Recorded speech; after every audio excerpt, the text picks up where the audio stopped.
Why do you believe your system is the most advanced in the universe? Let's review the numbers. Sega Genesis is 16 bits. 3DO is 32 bits. The Atari Jaguar is 64 bits. Which is more advanced? Clifford! 16 and 32 are less than 64. So with 64 bits, 3D graphics, real-world animation, and lightning speed that you can only get with Jaguar, which is more advanced? Clifford! Can you repeat the question? Jaguar! Jaguar! Jaguar!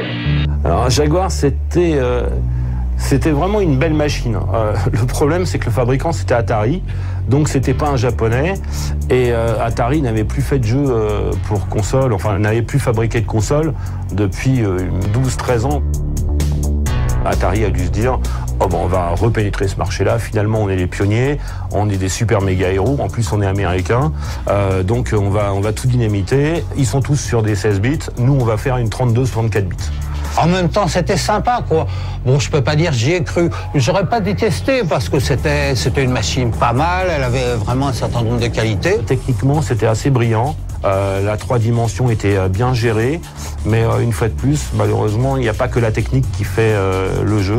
Pour qu'une machine puisse marcher, il faut que les développeurs et que les éditeurs développent des jeux intéressants pour cette machine. La durée de vie de la Jaguar a été tellement fugace que je n'ai même pas eu le temps de la voir. J'ai jamais eu une Jaguar entre les mains, si ce n'est plus tard sur des salons où vous pouvez voir des trucs collector, parce que du coup elle est collector. Donc je remercie aussi Atari de faire des échecs, ça tombe très bien pour ma collection. Quand tu donnes un nom de console Jaguar, c'est une espèce en voie de disparition, tu lui donnes le nom, voilà, comme la Lynx. Hop, merci, au revoir, vous êtes le maillon faible. Obviously. The intense realism of Panasonic Real 3DO. Definitely. Cool. The Real 3DO system from Panasonic. J'en ai pas eu de 3DO, pareil, c'était une console assez rare et très chère. La première a utilisé des CD, si je me souviens bien. Donc effectivement, il y avait de la 3D, il y avait de la vidéo, il y avait beaucoup de choses. C'était super ambitieux. L'idée de base était intéressante de pouvoir permettre à n'importe qui de faire une console au format 3DO, mais en fait, en gros, c'était un PC, quoi. Le PC existait déjà, et puis c'était beaucoup trop cher. Or the mind-blowing graphics of Panasonic Real 3DO. Je me souviens de Road Rash, de Need for Speed. Need for Speed sur 3DO, c'était génial. Mais bon, alors voilà, j'y ai joué dans les boutiques, ce genre de choses. Mais bon, j'ai pas passé le pas, quoi. Et puis ça a fait un flop, finalement. Pourquoi ? Parce qu'il n'y avait pas de jeu marquant, phare, qui donnait vraiment envie. Il n'y a pas eu le jeu, le Mario Kart, le Street Fighter, le Tomb Raider, le Sonic qui donne envie d'acheter un jeu. Une console ne marche pas s'il n'y a pas le jeu qui te donne envie de l'acheter. Voilà. Ça, historiquement, on peut voir ça à travers toute l'histoire du jeu vidéo. Ça se passe toujours comme ça.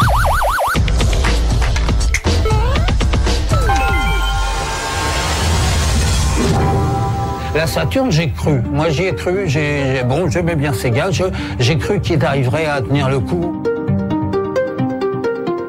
Même si technologiquement la machine était vraiment excellente, il n'y a pas eu le soutien des éditeurs. C'est-à-dire que c'était un nouveau support, c'était aussi la première fois qu'on avait des jeux sur CD.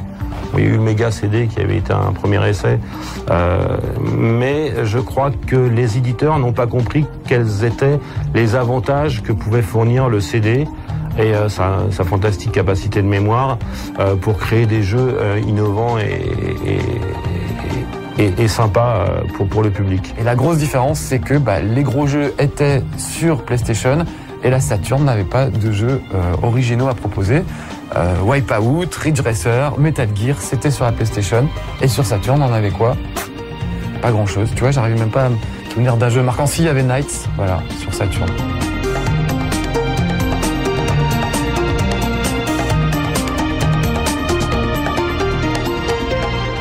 Elle n'a pas eu de chance, elle était juste un cran en dessous de la PlayStation. Pas beaucoup, mais un petit cran en dessous. Ils ont été balayés, ils n'ont pas vu le jour, ça a été une cata pour eux. Et ça a été le début de la fin, hein, parce que c'est là qu'ils sont bien des graves, et après ça fait que dégénérer.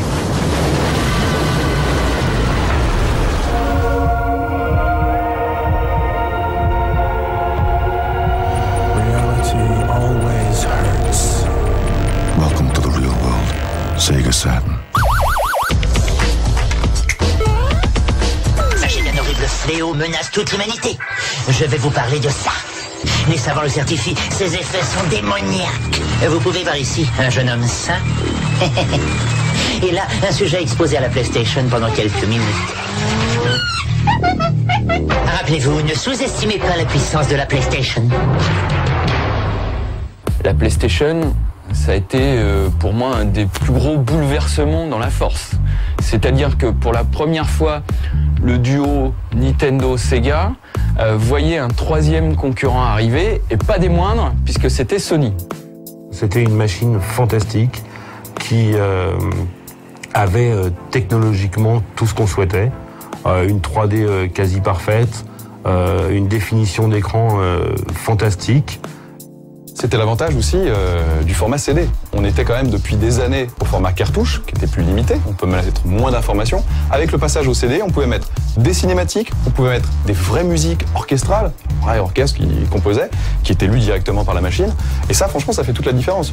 Et puis il y a une autre évolution au niveau du marché qui a été en fait l'ouverture à un public plus large. Ça a été la première véritable ouverture où on est sorti un peu du milieu gamer et ça a touché les jeunes adultes. À l'époque, au tout début, on s'est dit, on donnait pas cher de la peau de Sony qui se lançait dans un marché qui était ultra dominé par Nintendo et Sega. Et puis on a vu les jeux arriver. On a fait, oh mon Dieu. Par exemple, ça a fait arriver toute une nouvelle catégorie de jeux comme Tomb Raider. J'adore Indiana Jones et Lara Croft c'est Indiana Jones. Avec un petit short et des gros seins, mais c'est quand même Indiana Jones. On se rappelle de Libération qui avait fait sa couverture avec Lara Croft, la première icône du jeu vidéo. Montez, j'ai peur toute seule. Gran Turismo, ça a été le grand titre, un des grands titres de la PlayStation 1. Une découverte parce que Gran Turismo, jusque-là, bon, des jeux de voiture, il y en avait un paquet, mais aucun n'était allé aussi loin dans le réalisme. Rapidement, il y a eu Final Fantasy VII sur PlayStation, un RPG, un jeu de rôle colossal, au succès incroyable, des cinématiques magistrales. Tous les jeux Psygnosis de l'époque, on a commencé par Wipeout, qui était un monument du jeu de course futuriste.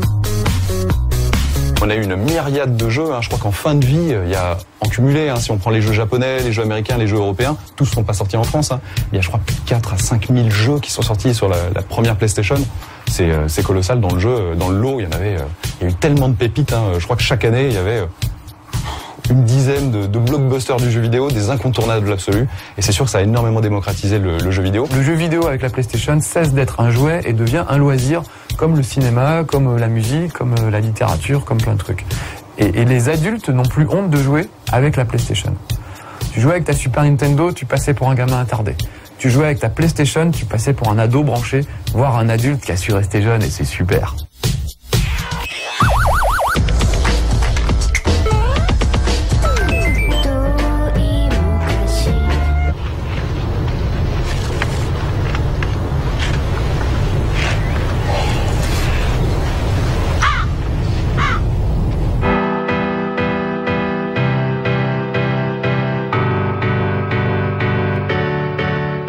Alors la Nintendo 64, on l'attendait tous pour avoir un nouveau Mario enfin, où on aurait pu jouer à 4.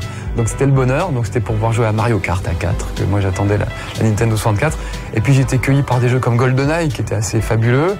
C'est du FPS classique, mais super bien foutu, où tu joues un agent secret, tu cavales dans des couloirs pour essayer de tirer sur tes potes. L'écran est partagé en 4, chacun un coin d'écran. C'est super convivial. Comme tout ce que fait Nintendo, c'est vraiment des consoles très très conviviales. Technologiquement, elle était en retard, on va dire. Nintendo avait opté de garder le format cartouche.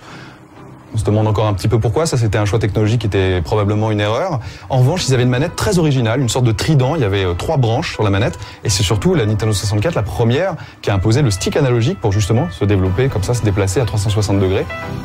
J'adorais la forme des manettes de la Nintendo 64, qui avait une forme très bizarre, on aurait dit un croissant, un truc comme ça. Mais ça pouvait se tenir de différentes façons, il y avait une gâchette en dessous. C'est une des premières fois où on a une manette avec une gâchette, donc on a l'impression de tenir un flingue, c'était pas mal. Des boutons un peu partout, mais qui te tombaient très bien sous les doigts. C'est un exemple d'ergonomie, la manette de la Nintendo 64. La manette, on parle même pas que de celle-là. tout ce qui a été fait en manette, c'est Nintendo. Au départ, l'invention de tout simplement du petit pad avec la croix directionnelle, c'était quand même sur la NES. Après, les boutons sur le côté, en haut, c'était la Super Nintendo. Ça a été copié par tout le monde. Après le joystick analogique, ça, hop, tout le monde l'a repris. Sony l'a repris, tout le monde l'a repris, et ainsi de suite. La N64, c'est les vrais jeux 3D, c'est vraiment l'incursion, l'utilisation totale de la 3D dans les jeux. Et tout ça, c'est concentré dans un jeu qui s'appelle Super Mario 64, évidemment. It's me, Mario. Le Mario 64, attends, c'était quelque chose, hein. La baffe qu'on s'est pris. Le passage d'un Mario qu'on connaissait toujours de profil, hein, qui avançait, qui sautait sur ses personnages. Là, on avait un univers où on pouvait regarder, moi je me rappelle, mais éternellement, de ne pas jouer finalement, de poser comme ça. Mario 64, c'était conçu avec un grand château central et on sautait comme ça dans des tableaux pour rentrer dans les niveaux. Et ben ne pas jouer, et juste regarder. La première fois que tu pousses ce stick dans Super Mario, tu comprends ce qui se passe, et là tu te dis waouh, c'est juste la première fois. Il y avait eu des jeux 3D sur PS1, il y en avait eu sur Saturn, mais il n'y avait jamais eu cette véritable troisième dimension qui te fait rentrer dans le jeu complètement. Le Zelda, Ocarina of Time, et quelle révolution ça a été. C'était le Seigneur des Anneaux avant l'heure. Là, c'est une épopée gigantesque. Il y avait quoi? Il y avait 50, 60 heures de jeu. On partait dans la montagne, les cavernes, la plaine d'Hyrule. Il y avait tellement de choses à faire et à voir. À côté de ça, il y a eu un petit manque de jeux sur cette console. Malheureusement, ils n'ont pas été suivis. On se souvient qu'ils ont été plus ou moins trahis par Square qui a fait son Final Fantasy sur PlayStation, etc. C'est toutes ces affaires-là qui ont fait un peu tomber la N64. Je pense que Nintendo, avec la Nintendo 64, est resté dans son créneau qui était de faire plaisir aux joueurs historiques, aux tout premiers joueurs qui ont suivi Nintendo depuis le début, depuis leur toute première console, voilà, c'était rester dans ce créneau-là, satisfaire les joueurs purs et durs. Et c'est vrai qu'ils ont perdu la domination du marché, ce qu'ils avaient à l'époque de la Super Nintendo et encore plus avec la NES. À l'époque, ils avaient la domination totale. Là, ils ont perdu, ils n'ont plus été les premiers, sauf que quand même, ils ont cartonné. Parce que Nintendo, faut pas oublier un truc, c'est pas comme les autres.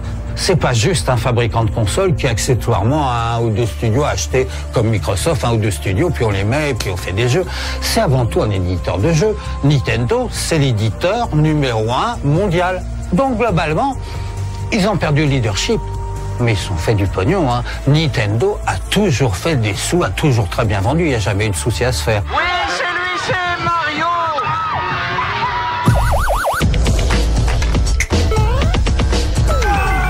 Aujourd'hui, il est seul. Pour que survive le bien, il est prêt à tout perdre, même la vie. Ça fait 4 fois que tu me marches sur le pied. Ça fait hyper mal. Arrête.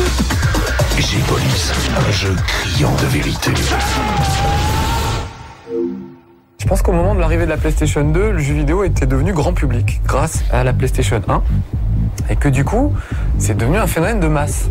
Et au moment de la PlayStation 2, le grand public avait envie de sa PlayStation 2 comme il avait envie d'un lecteur CD ou d'un truc un peu high-tech, du truc high-tech et branché du moment. Je pense que l'argument d'avoir un DVD a joué vraiment, parce que c'était le tout début du DVD, c'était un truc de technologie qui arrivait avec, et il y avait les deux.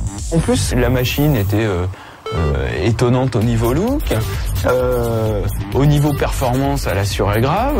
Donc il y avait un buzz extraordinaire sur cette machine, et quand elle est sortie, il y avait des foules monstrueuses. Les gens s'arrachaient la console. Ça m'avait vraiment, ça m'avait choqué, ça m'avait marqué, et je me disais quand même, c'est bien, on est passionné, c'est génial, c'est chouette pour le jeu vidéo qui ait autant d'attrait pour une console, mais quand même, faut pas en arriver jusque-là. Ça m'a fait un peu bizarre. Au moment de la sortie, il y avait un jeu officiel Sony, c'était Fantavision. C'était donc un jeu de puzzle avec des feux d'artifice pour montrer les effets de particules. C'était génial. mais bon, ça faisait un peu léger, quoi. Et effectivement, après la PS2, après franchement une première année un peu difficile, les jeux tardaient à venir, les gros jeux. Et puis après, c'était l'avalanche. Il y a eu les PES, il y a eu les Devil May Cry. Gran Turismo 3, qui vraiment m'a marqué. Parce que c'est... Gran Turismo est vraiment arrivé à un niveau de perfection incroyable. GTA, qui était vraiment fascinant. Les Metal Gear aussi, qui ont vraiment une mise en scène cinématographique hallucinante.